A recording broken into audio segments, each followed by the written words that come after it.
2 tonnes d'explosifs, des médicaments contrefaits ainsi que 6 conteneurs de boissons alcoolisées. Ce sont là les dernières saisies en date opérées par les douanes maliennes dans leur mission de protection de l'économie nationale, de la santé publique et du consommateur. Un succès opérationnel d'envergure rendu possible grâce aux renseignements douaniers et aux dispositifs mis en place pour lutter contre la fraude. La valeur des boissons saisies avoisine le milliard de francs CFA. Quant aux explosifs, il s'agit d'un enjeu sécuritaire dans un contexte de lutte contre le terrorisme et la criminalité transnationale. Yaya Konaté, reportage. Ils croyaient pouvoir se faufiler entre les mailles du filet pour déverser leurs produits dangereux sur le marché.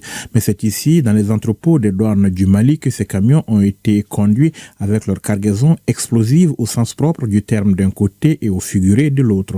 Pour ce qui concerne la première saisie, il s'agit, tenez-vous bien, de près de 2 tonnes d'explosifs soigneusement dissimulés derrière des cartons de produits pharmaceutiques eux-mêmes contrefaits dans un camion en provenance d'un pays de la sous-région. Un chargement à très haut risque avec de gros enjeux sécuritaires dans un contexte de lutte contre le terrorisme et la criminalité transnationale. Cette saisie porte sur 15 915 unités d'explosifs. La saisie a été opérée comment? C'est sur la base d'exploitation des renseignements et qui a abouti à un ciblage d'un camion en provenance de la sous-région. Les produits étaient dissimulés avec une quantité importante de produits pharmaceutiques en dessous d'autres marchandises. Donc, ni était l'exploitation du renseignement, c'est pas possible. La deuxième saisie présentée ce jour par les douanes du Mali s'est opérée le 15 juillet dernier quand une patrouille de la direction du renseignement et de la lutte contre la fraude file et intercepte à la périphérie de Bamako 3 camions qui déchargeaient leur cargaison. Il s'agit de 6 conteneurs de boissons alcoolisées dissimulés derrière des boissons énergétiques. La marchandise n'est certes pas en elle-même prohibée, mais les véhicules à immatriculation étrangère avaient tout mis en œuvre pour contourner et dépasser le bureau de dédouanement.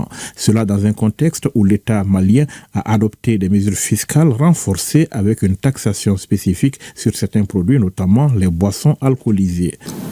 Les équipes de patrouille de la direction du renseignement et de la lutte contre la fraude ont saisi sur la base des renseignements précis aux alentours de Bamako et plus précisément Baguineda, plus de 16 000 cartons de boissons alcoolisées à 18% de taux d'alcool.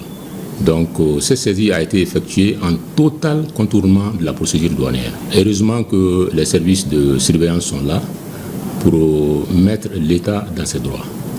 Entre opérateurs indélicats, contrebandiers et autres faussaires et les agents des douanes, on rivalise sans cesse d'ingéniosité, mais les soldats de l'économie ont la plupart du temps une longueur d'avance grâce au renseignement et à un dispositif qui fait ses preuves tous les jours. Comme on a dit, on a un dispositif qui est là et qui est basé sur l'instruction 4 sur les renseignements douaniers. Je dirais que cette instruction, qui est d'ailleurs en relecture, est flexible et s'adapte à toute situation. Et c'est ce qui nous permet de faire des résultats probants aujourd'hui. Si la valeur marchande des boissons saisies avoisine le milliard de francs CFA, celle des explosifs se mesure plutôt à la dimension sécuritaire dans un environnement trouble. Et au-delà des aspects économiques, les douanes du Mali restent déterminées à accomplir toutes les missions à elles confiées, en l'occurrence celles qui concernent la protection des consommateurs, mais aussi de la santé publique.